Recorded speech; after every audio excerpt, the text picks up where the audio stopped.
At the very beginning, there was nothing but the primordial watery abyss called Nun, a vast, chaotic ocean from which creation arose. Alongside Nun, a beautiful lotus flower appeared. When it bloomed, it gave birth to the powerful god Ra, who brought light into the dark world. Ra created the first gods, Shu, the god of air, and Tefnut, the goddess of moisture. At that time, the universe was covered by endless primordial waters. Curious, Ra dove into these waters to explore their depths. But soon, sadness filled his heart. His children had not returned. Worried he would never see them again, he sent his most trusted messenger, Thoth, to find them. Luckily, they came back safely. So joyful was Ra that tears fell from his eyes, and from those tears came the first humans. After their return, Ra's children created Geb, the god of the earth, and Nut, the goddess of the sky. Together, they shaped the world by forming the sky above and the earth below. As ruler, Ra governed the vast universe. The Egyptians called him the first pharaoh. He gifted Egypt many sacred animals, including the ox and the lion. However, his greatest gift was the life-giving Nile River.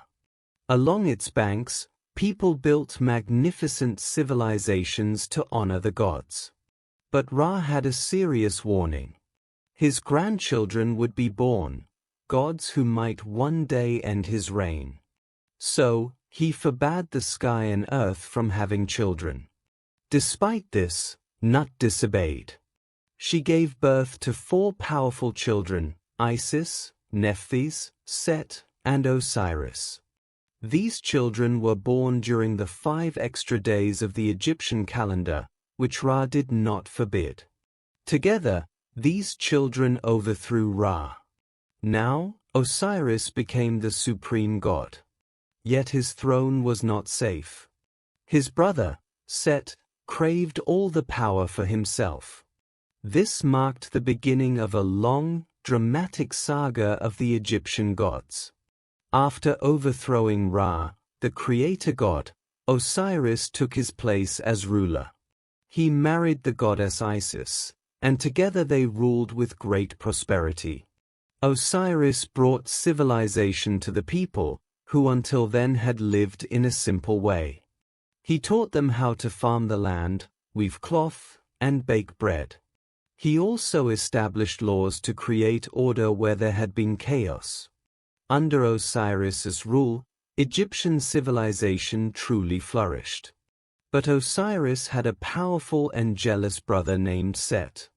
While Osiris ruled the fertile lands, Set controlled the harsh and dry desert around Egypt. Jealous of his brother's prosperity, Set sought to take the throne for himself. Osiris had a child with Nephthys, who was also Set's wife. Their child was Anubis, the god of the dead. Angered by this betrayal, Set carefully planned his revenge. He invited Osiris to a grand party in his honor. At the celebration, Set presented a beautiful coffin and declared it a gift for whoever fit inside it perfectly. Curious, Osiris tried it out. But soon the coffin was closed, trapping him inside. Set then threw the coffin into the Nile River, drowning his brother, the supreme god. Isis, grief-stricken over the loss of her beloved husband, wept bitter tears. Her tears fell into the Nile River, giving life to Egypt's sacred cattle. Together with her sister Nephthys, the goddess searched for and found Osiris's body. Isis tried to hide it, but Set discovered and tore it into 42 pieces that he scattered across Egypt. With help from Anubis, Isis recovered most of the pieces. Guided by the god of the dead, Anubis, she magically reassembled Osiris. Using her divine powers, she brought her husband back to life. But Osiris was changed. He now ruled the realm of the dead, becoming the god of the underworld. Later, Osiris and Isis had a son named Horus. Horus swore to take back his rightful throne from Set, the cruel usurper. After killing Osiris and taking his place as ruler, Set began a dark reign. But Horus, destined as a sky god, was foretold to bring light back to Egypt and banish the darkness caused by Set. When he grew up, Horus prepared to fight his uncle and claim the throne. The gods judged the contest. At the court led by the sun god Ra, they debated who was worthy to rule. A fierce dispute began between Set and Horus. Horus had Ra's support because Set had protected the sun god from the serpent Apophis during his nightly journey. They were challenged to transform into hippos and remain underwater for 3 months. Horus hoped his mother, Isis, would use this moment to kill the weakened Set. But Isis felt sympathy for Set and could not harm him.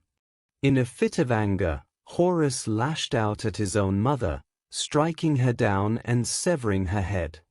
But the god of knowledge, Thoth, came to Isis's aid by magically replacing her head with that of a cow, giving her a new form and life. The battle between Set and Horus raged on for many years, a fierce struggle for power. In one violent clash in the desert, Horus lost his eyes. Fortunately, with the help of the loving goddess Aether, his eyes were restored, bringing new strength to the young god. The gods' court demanded peace between the two rivals. Pretending to agree, the cunning Set invited Horus to a grand party at his palace. But under the cover of night, Set tried to harm his nephew, hoping to make him unworthy of the throne. Horus was ready, defending himself and stopping Set from planting his poisonous seed. Seeking revenge, Horus, with the help of Isis, crafted a plan. They placed his divine seed on leafy lettuce, which Nephthys then delivered to Set, god of the dry deserts. When Set ate the poisoned lettuce, his strength faded before the eyes of all. From Set's forehead, a glowing disk rose. Horus seized the radiant disk and placed it on his own head, symbolizing his triumph. Humbled and defeated, Set had no choice but to accept the gods' decision. After 80 years of conflict, the gods granted the throne to Horus, rightful heir of the kingdom. Isis beamed with pride as she watched her son claim his father's throne. As for Set, he was bound to journey alongside Ra, the sun god, across the endless skies. His furious cries echoed as thunder, a reminder of his wrath across the heavens. Thus began the reign of Horus over the land of Egypt. Ra, the sun god, was once the greatest of all gods and the ancestor of all Egyptian pharaohs. He is usually shown as a man with the head of a falcon, crowned with a shining solar disk. But with time, even Ra aged. Knowing his power would fade, he chose to leave his throne and ascend to the skies. Revered throughout Egypt, Ra was responsible for chasing away darkness every day. He sailed his boat across the sky, bringing light to the world below. When night came, Ra and his boat sank into the dark waters of the sea, entering the mysterious underworld. There, he had to navigate through 12 gates, each guarding a different part of the lower world. Each gate took him an hour to pass. At one gate, he would visit Osiris, the lord of the underworld, paying respects to the god of the dead. But danger waited in the shadows of the underworld. The terrible serpent Apophis, a force of chaos and destruction, lurked, waiting to attack Ra and destroy his boat. Every night, Apophis drew closer, threatening to swallow the sun's light forever. Once, the serpent succeeded in swallowing Ra's sun boat, causing the morning sun to disappear. This moment was known among humans as a solar eclipse. The serpent could not hold on to Ra and eventually spat him out, making it much harder to destroy the sun god's boat. Set, the god of destruction, lost the throne to Horus. As punishment, he was sent to travel across the skies with Ra, and his angry cries echoed as thunder throughout the heavens. Set helped defend the sun god's boat from the terrifying serpent. He fought and defeated the serpent many times, making Ra's journey through the underworld safer each night. Ra was worshipped across all of Egypt, but especially in the city of Heliopolis. His importance was so great that some Egyptian regions combined his image with their own leading gods. For example, gods like Amor and Atum were also called Amor-Ra and Atum-Ra. Many pharaohs took on Ra's name to show their divine connection to the sun god. A famous example is Ramses, which means son of Ra or son of the sun. Bastet is the cat goddess in Egyptian mythology. She is usually shown as a woman with the head of a cat. Cats were sacred animals highly honored by the Egyptians. They played an important role in protecting stored food by hunting rodents. They also scared away dangerous snakes. Bastet was strongly connected to the sun. During the day, she accompanied Ra on his journey across the sky in his solar boat. At night, she took the form of a full cat, watching over and protecting the world from the terrifying serpent Apophis. Bastet was worshipped throughout Egypt, and hurting any cat was considered a terrible crime. Cats were regarded like family members. In some stories, when a house caught fire, cats would run into the flames to help their owners escape. Sometimes, the cats seemed to die in the fire, but the goddess Bastet brought them back to life. This is why people say cats have 9 lives. Because of their sacred status, cats were mummified, and special cemeteries existed for these animal mummies in Egypt. In some tales, Bastet is linked to the lioness goddess Sekhmet. Sekhmet was fierce and bloodthirsty but later became calmed and transformed into a gentle cat goddess who loved milk. Other stories say that Bastet and Sekhmet were sisters, both daughters of Ra. Even after the decline of the Egyptian gods' worship, cats continued to be respected and regarded as divine beings. Hathor is the goddess of fertility and beauty in Egyptian mythology. She is the daughter of Ra, the sun god, making her one of the most important deities in ancient Egypt. In Egyptian art, Hathor appears in many forms. Often, she is shown as a sacred cow, a symbol of her nurturing nature. Other times, she takes the shape of a woman wearing a crown decorated with horns and a shining solar disk between them. Some stories say that Hathor was the wife of Horus, and she was worshipped across nearly all of Egypt. Her roles as a goddess varied greatly, but she was especially honored as the goddess of fertility. The Egyptians believed that when pharaohs were born, they were breastfed by Hathor, which showed they had a divine nature. Because of this, pharaohs were often called the sons of Hathor. In early creation stories, the 2 sons of the supreme god disappeared.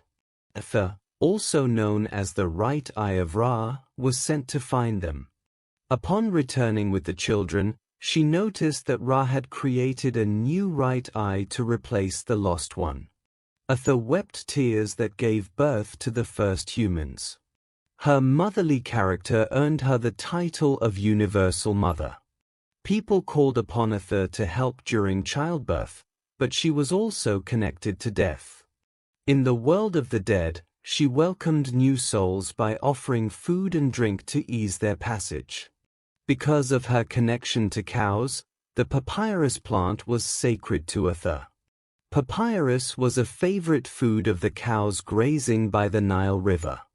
Her main temple was in Dendera, a place where sick people went hoping for healing, as Hathor was also a goddess of health.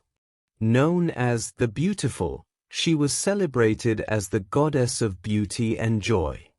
Festivals in her honor were filled with lively dances, earning her the title of Goddess of Dance. However, as time passed, the worship of Itha declined, while the cult of the goddess Isis grew stronger. Meanwhile, Apophis, also called Apep, was a giant serpent in Egyptian mythology. This monstrous snake embodied chaos and was the enemy of the sun god Ra. It represented evil and destruction. Apep lived in the Egyptian underworld, lying in wait to attack Ra during his nightly journey. The serpent's movements could even cause earthquakes as it moved deeper into darkness. Every night, as Ra neared the end of his journey through the underworld, Apep attacked, trying to destroy the god's solar boat and plunge the world into darkness. Sometimes, Apep succeeded in swallowing the boat, which caused the sun to disappear from the sky. But the serpent could not hold Ra inside its belly for long, and the sun would rise again. When the sun was swallowed by the serpent, it caused the phenomenon we now know as solar eclipses. In his nightly battle against this monstrous foe, Ra began receiving help from other powerful gods. One such ally was the god Set, who stood boldly at the front of Ra's boat. When dark creatures rose to attack, Set wielded his spear fiercely, striking at the serpent Apep. Each time the sky turned red, the people knew that Apep had been wounded once again. Connected to the sun and its protection was the goddess Bastet, revered feline goddess. Cats, sacred in Egyptian culture, were known for their skill in hunting and scaring away dangerous snakes, like Apep. The mighty serpent Apep was rejected by the ancient Egyptians, who believed it to be a force of evil. No temples were built in its honor, yet some secret sects worshipped it, though these groups were seen as corrupt. To protect their world, the Egyptians performed rituals and prayers meant to defeat Apep and maintain cosmic order. They believed every sunrise was proof that Ra had triumphed over darkness once again. A special book guided priests in performing these sacred rituals.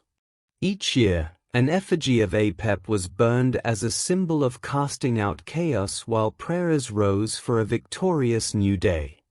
Some legends say that Ra succeeded in imprisoning Apep, securing the universe's peace. Others believe that the battle between the sun god and the serpent is eternal, continuing forever. In Egyptian mythology, Osiris holds a central place. He is the son of Geb, the god of the earth, and regarded as the first pharaoh of Egypt. From his throne, Osiris was worshipped as a wise and kind ruler loved by all. He taught the people important skills such as weaving, making music, and farming. His reign marked a time of great prosperity, and he established laws meant to be followed by everyone. It is said that Osiris set the foundation for Egyptian civilization itself. Known also as a god of fertility, Osiris helped the people thrive along the fertile banks of the Nile River. Osiris's queen, the goddess Isis, stood by his side, aiding him in ruling and making their kingdom flourish. While Osiris sought to bring order to the world, he had a brother named Set, god of chaos and disorder. Filled with envy, Set opposed his brother and devised a plan to seize the throne for himself. Osiris was tricked by his jealous brother Set and trapped inside a coffin. This coffin was thrown into the mighty Nile River, carrying the god's body away. During the conflict between Set and Horus, Horus attacked Isis and cut off her head. This was a moment of great emotion, but the story quickly moved on to show how the gods resolved their dispute. The god of knowledge, Thoth, helped by magically restoring Isis's head, giving her a new form and life. The goddess Isis, heartbroken, searched and found Osiris' scattered body. In anger, Set tore the body into 14 pieces and scattered them all over Egypt.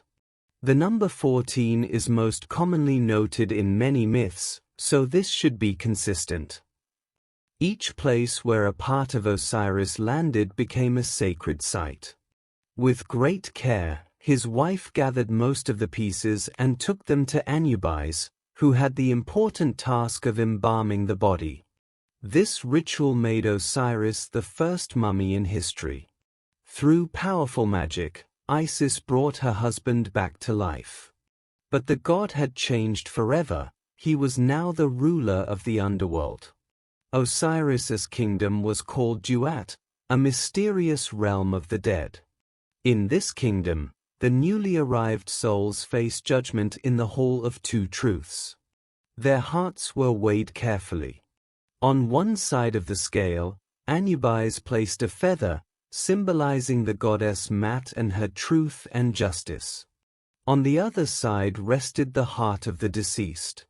If the heart was heavier, burdened by sins and evil deeds, it was devoured by Amit, the terrifying monster. But if the heart was light and pure, the soul was brought before Osiris for the final judgment. Supported by 42 judges, the god of the dead decided the fate of each soul. Those approved were granted access to the Field of Reeds, a beautiful Egyptian paradise. Horus, the falcon-headed god, was the beloved son of Osiris and his wife Isis. While Horus ruled the world of the living in his father's place, Osiris watched over the realm of the dead. As a god of fertility, Osiris controlled the cycles of life and death, reflected in nature itself. After the floodwaters of the Nile River receded, plants grew anew, symbolizing the endless cycle of death and rebirth. Osiris, a story of death and resurrection, mirrored the changing seasons, bringing hope and renewal. Because of his kindness and wisdom, he was beloved by the ancient Egyptians. His main temple stood in Abydos in Upper Egypt, where many believed his story of death and rebirth was magically reenacted. The god Anubis, with a jackal's head, was closely linked to death and the afterlife. He was once the chief god of the dead before this role passed to Osiris. He was also seen as the protector of embalming and mummification. During funerals, priests honored Anubis by wearing jackal masks, connecting themselves to his sacred role. He guarded tombs and cemeteries, watching over the bodies of the departed on their journey to the underworld. Anubis is the son of the goddess Nephthys, wife of Set. But his child was not born from her husband. Nephthys disguised herself as the goddess Isis and joined with Osiris. When Set learned about this betrayal, he tricked and killed Osiris and scattered his body parts across Egypt. After Isis collected all the pieces, Anubis helped her in the funeral ritual. He transformed Osiris's body into the first mummy. Anubis became the god who guides the spirits of the dead to the underworld, where their souls are judged by a court led by Anubis. He placed the heart of the deceased on the scale. On the other side was the feather of Mat, goddess of truth. If the heart was heavier than the feather, meaning it was full of evil, the soul was given to Ammut, a demon creature known as the heart-eater. But if the feather was heavier, the soul of the just and good was led by Anubis to Osiris, entering life after death. During the Greco-Roman period in Egypt, the god Anubis became linked with the Greek god Hermes, who was also known for guiding souls to the underworld. This blending of gods created a new combined deity called Hermes Anubis, which became popular especially during Roman rule. However, this fusion reflected later cultural influences and is different from the original ancient Egyptian beliefs about Anubis. Anubis is one of the most popular and important gods in Egyptian mythology. He is the god responsible for guiding souls to the afterlife. Thank you for listening to this story. If you found it interesting, don't forget to like, share, and subscribe for more mythology stories that help you learn through culture and language.